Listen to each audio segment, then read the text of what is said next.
Olá pessoal, tudo bem?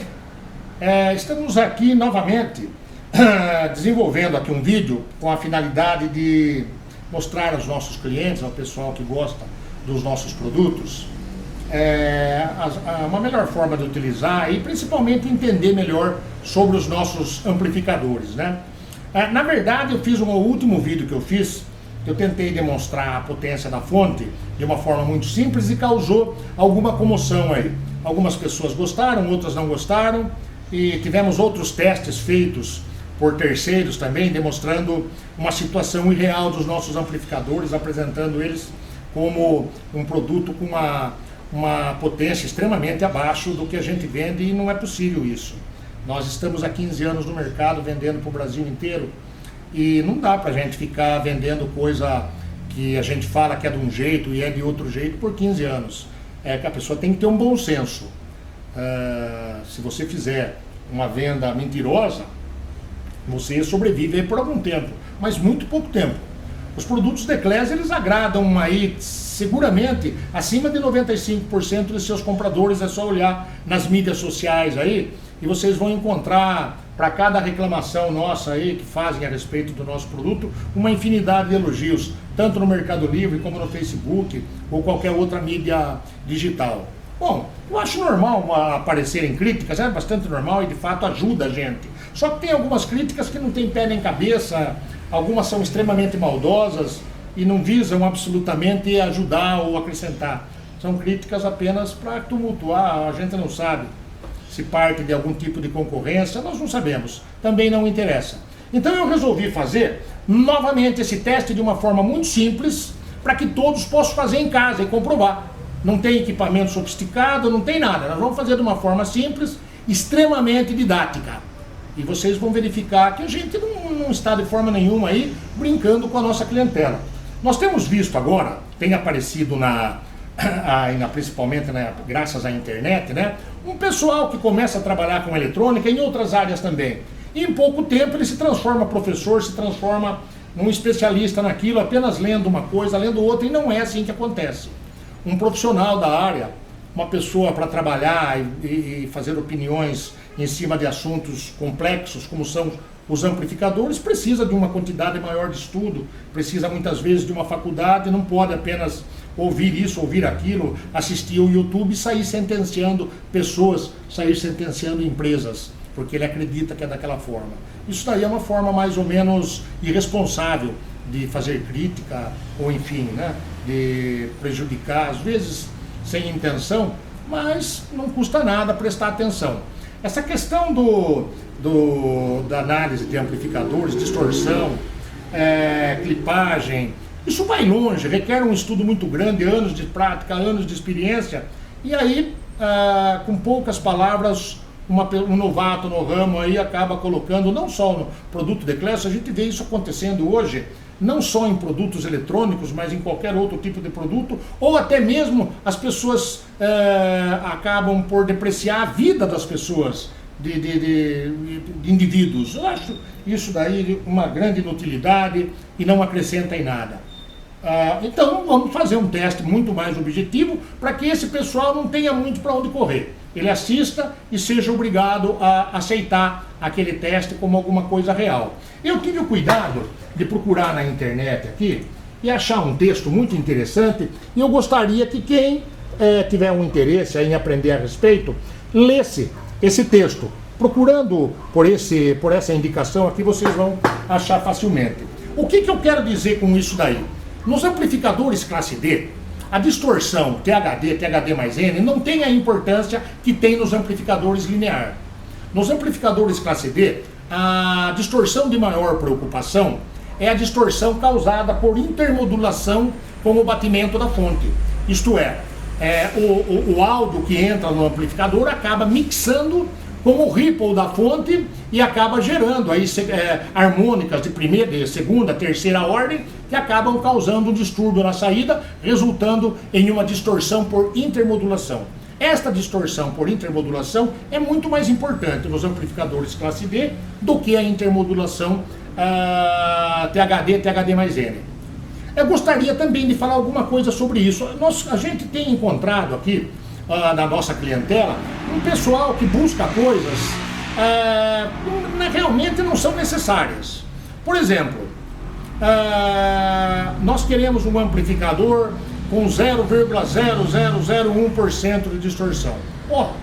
Um amplificador para uso profissional, se ele for de 0,01, 0,1, 1% THD, é indiferente numa aplicação profissional, numa sonorização profissional.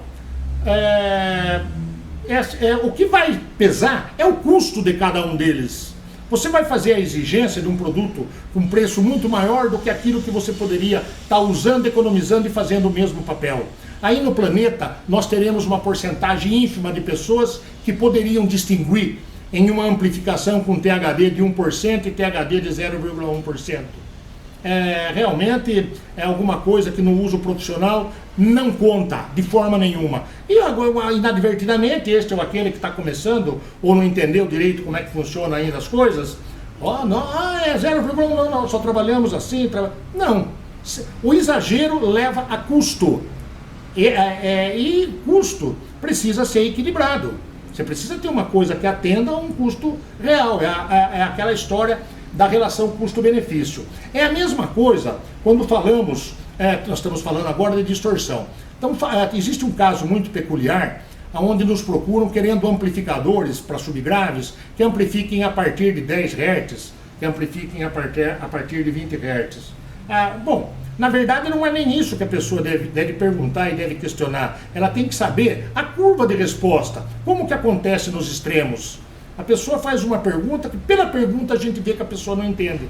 Eu posso falar, meu amplificador toca em 20 Hz, mas com qual atenuação? Como é que isso aí acontece em termos de resposta em frequência? Entendeu? E um amplificador para responder da forma pretendida em frequências tão baixas é um amplificador mais caro. Nem podemos falar sobre o alto-falante, então. Um alto-falante para subgraves 10, 20 Hz, você vai encontrar somente no equipamento importado de $1.000, $2.000 e os preços são estratosféricos. Isso aí me faz lembrar do pessoal, dos audiófilos, que é um pessoal que gosta de trabalhar com equipamento extremamente elaborado, com tudo nos limites da tecnologia, né? E existe uma peculiaridade muito interessante aí, que tem um pessoal dos audiófilos que quando compram um amplificador, um outro equipamento eletrônico, eles retiram o cabo que vem da empresa, que vem de fábrica, que liga o equipamento à tomada, eles retiram e jogam fora. E colocam ali um cabo especial, 1,5 m, 2 metros de cabo, feito com um cabo totalmente preparado, com cobre sem oxigênio, revestido de ouro ou de prata, com malha, enfim, pagam $2.000 em um cabo, com a esperança, a vã esperança, de que vai haver uma melhoria no áudio com a substituição desse cabo. Poxa, esse cabo quando chega na tomada, tem alguns milhares de quilômetros da tomada até Itaipu, onde acontecem todas as sortes de fenômenos atmosféricos, raios, temporais, tempestades, efeito corona, tudo que influencia na linha. E esse cabo que ele comprou e trocou realmente não vai resolver esse problema. Então temos esses exageros. Eu acho que para não acontecer isso, qual que é a minha sugestão? Que o pessoal estude aquele assunto que ele está trabalhando. Se você gosta de trabalhar com amplificação, sonorização, se você trabalha, é somente com o estudo que você vai chegar em um ponto de poder escolher as coisas da melhor forma, obedecendo uma relação custo-benefício ideal. Muitas vezes você não está conseguindo atender um trabalho de sonorização porque errou na escolha do equipamento. O que eu quero dizer com isso? Você vai fazer uma sonorização onde precisa de 10.000 watts instalados e você tem 10.000 watts do melhor sistema do mundo.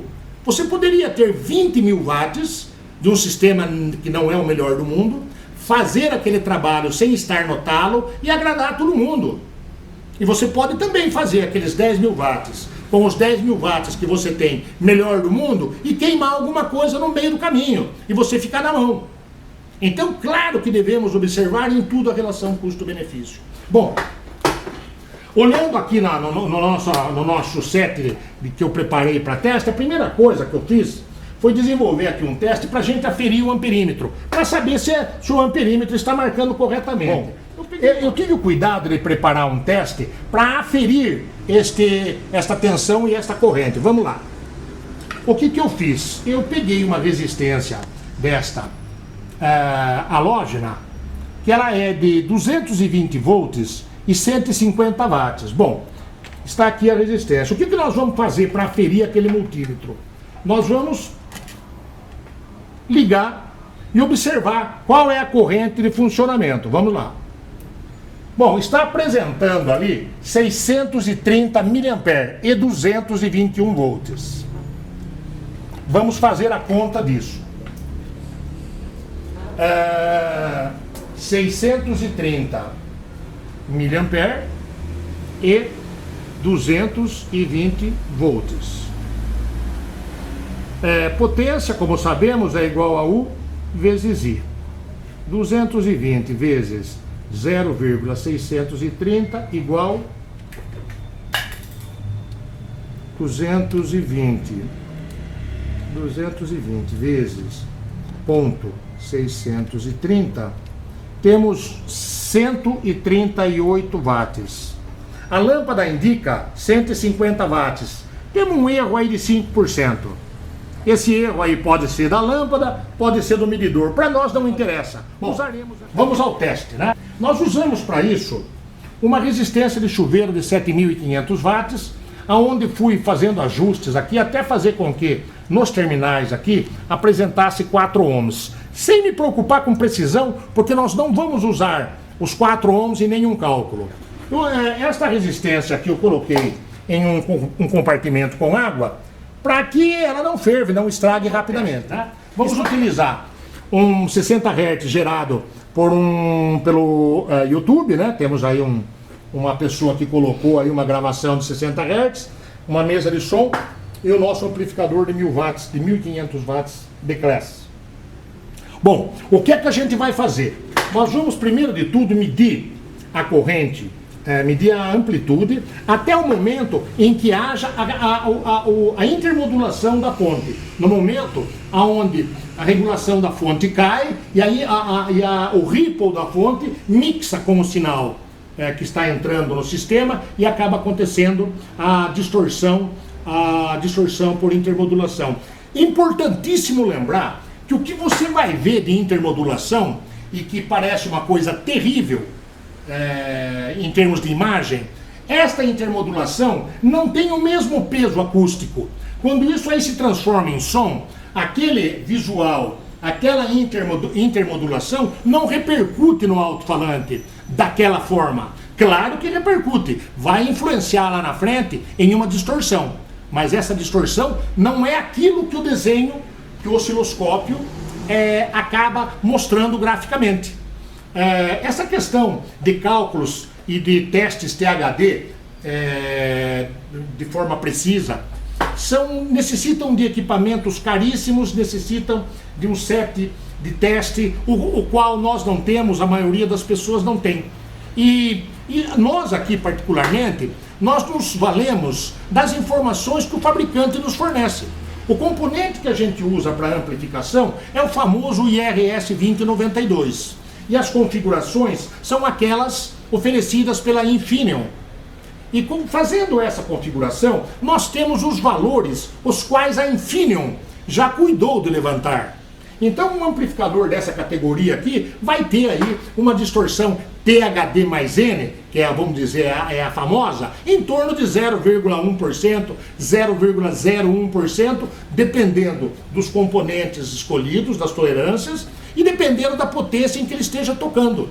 Quanto mais potência, mais a gente compromete essa questão da distorção, até porque a regulação da fonte vai chegar um momento e vai passar a interferir nisso também, seja uma fonte linear, seja uma fonte chaveada como a nossa. Bom, aí então, uma vez explicado isso, nós vamos ligar aqui o amplificador, né? E vamos fazer aqui uma medição de corrente e tensão, mostrando ali a intermodulação da fonte. Observamos que com 3,94 amperes, estamos tendo uma intermodulação da fonte, ok?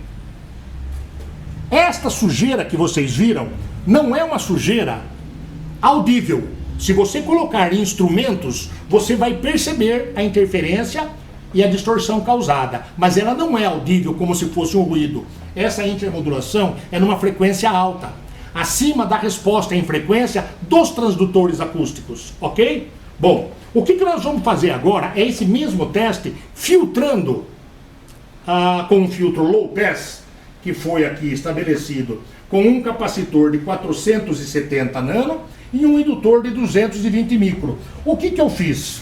Bom, o que nós fizemos foi exatamente isso. Aqui nós temos a saída do amplificador, mais e menos. Nós colocamos aqui um filtro low pass,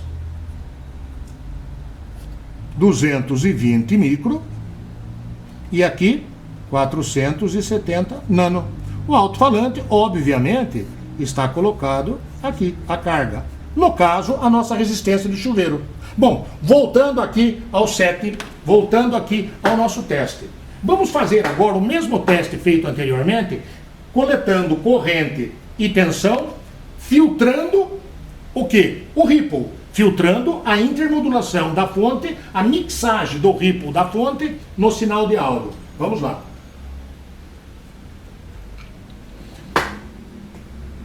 Observe que a coisa já começa a acontecer totalmente diferente.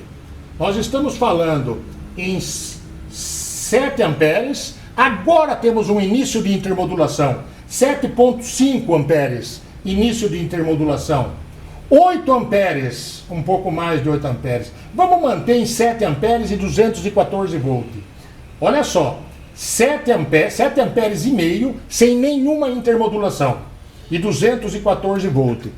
Bom, vamos ao cálculo. 214 volts e 7,50 amperes. Fazendo a nossa conta de potência corrente vezes tensão, 7,5 vezes 214, igual a 1.605 watts. Olha só, o que nós fizemos aqui foi simplesmente demonstrar que a fonte pode operar até 1.600 watts com o amplificador reproduzindo dentro de uma situação razoavelmente boa. Claro que com distorção por intermodulação, claro com outros tipos de distorção, mas não com ceifamento da senoide. Ceifamento da senoide não houve em 1.600 watts. Acabamos de fazer essa demonstração. Se nós provocássemos uma situação de andar mais para frente, vai acontecer o quê? Nós vamos ter um aumento significativo da corrente. Olha lá, 10 amperes com o ceifamento.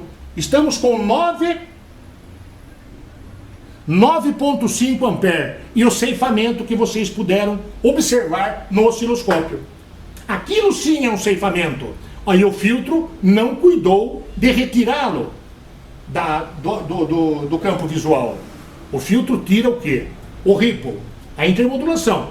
Mas a ausência de energia não é possível. Então foi demonstrado agora que quando carregamos a situação e jogamos isso para um nível muito grande, em 9 amperes temos já o ceifamento. É quando acontece a clipagem. No uso normal do sistema não vai acontecer isso, nós não deixamos. Porque é uma corrente muito alta para o sistema. Nós estamos falando em mais de 2.000 watts, o amplificador vai queimar por excesso de temperatura em um curto espaço de tempo. Nós precisamos de alertar que o funcionamento de uma reprodução de um programa de áudio é completamente diferente da aplicação de uma senoide. No caso, em 60 Hz, 1.200 Hz, 2 kHz, 10 kHz, tanto faz aqui, porque estamos usando uma resistência e não uma carga indutiva. Né? Mas à medida em que você vai aplicando uma energia maior nessa sua carga, vai haver um momento que a fonte não tem mais capacidade de fornecer energia. Acaba acontecendo o quê? O ceifamento da senoide, o ceifamento do áudio. E nós temos aí a clipagem. Como eu estava dizendo, o nosso amplificador no painel tem um limiter que procura não deixar que isso aconteça. Existem usuários que colocam, clientes, usuários que colocam cargas de 2 ohms, de 1 ohm, inadvertidamente ou de propósito, não sabemos. Aplica um sinal altíssimo e claro que a clipagem vai acontecer, claro que podemos ter aí avaria, claro que vamos ter superaquecimento. Mas trabalhando com 4 ohms, que é a forma que os nossos equipamentos devem trabalhar, foram projetados para isso, para operar com 2 caixas, uma ativa e uma passiva, 8 ohms cada uma, você vai ter um sistema extremamente seguro. Extremamente seguro. Agora, os exageros levam aqui a acidente, levam aqui superaquecimento, levam aqui a avaria. Olha, eu acho que foi um teste bastante razoável, que mostra claramente como que as coisas acontecem. Bom, eu acho que ficou muito claro. Eu gostaria que o pessoal aí faça suas observações. Estamos aqui para conversar. Faça suas sugestões e façam as suas críticas também. Mas aquele pessoal que faz aquela crítica sem saber o que está falando, dá uma estudada primeiro. Porque depois que está escrito ali, tem um monte de gente que lê, um monte de gente que fica seguindo algumas opiniões que absolutamente são verdadeiras, não são baseadas em estudo científico, não são baseadas em nada. É ruim. Nós aqui cuidamos de fazer o melhor para os nossos clientes, e não de forma nenhuma vender alguma coisa a qual a gente reputa uma qualidade, uma potência, um funcionamento e na verdade tem outra. Não tem sentido isso. Isso aí é morte certa. Bom, muito obrigado pela assistência, né? Podem sugerir aí novos vídeos, como eu já venho fazendo. Nós vamos trabalhar em cima disso. E dá um like pra gente aí, para dar aquela encorajada e a gente possa continuar fazendo os vídeos aí, explicando sobre o funcionamento dos nossos equipamentos e tentando esclarecer para vocês aí da melhor forma possível tudo que envolve esse mundo extremamente complexo de eletrônica, de áudio, eletrônica de amplificação, pré-amplificação e os fenômenos que envolvem isso, ok? Muito obrigado, pessoal. Até mais, hein? Até uma próxima.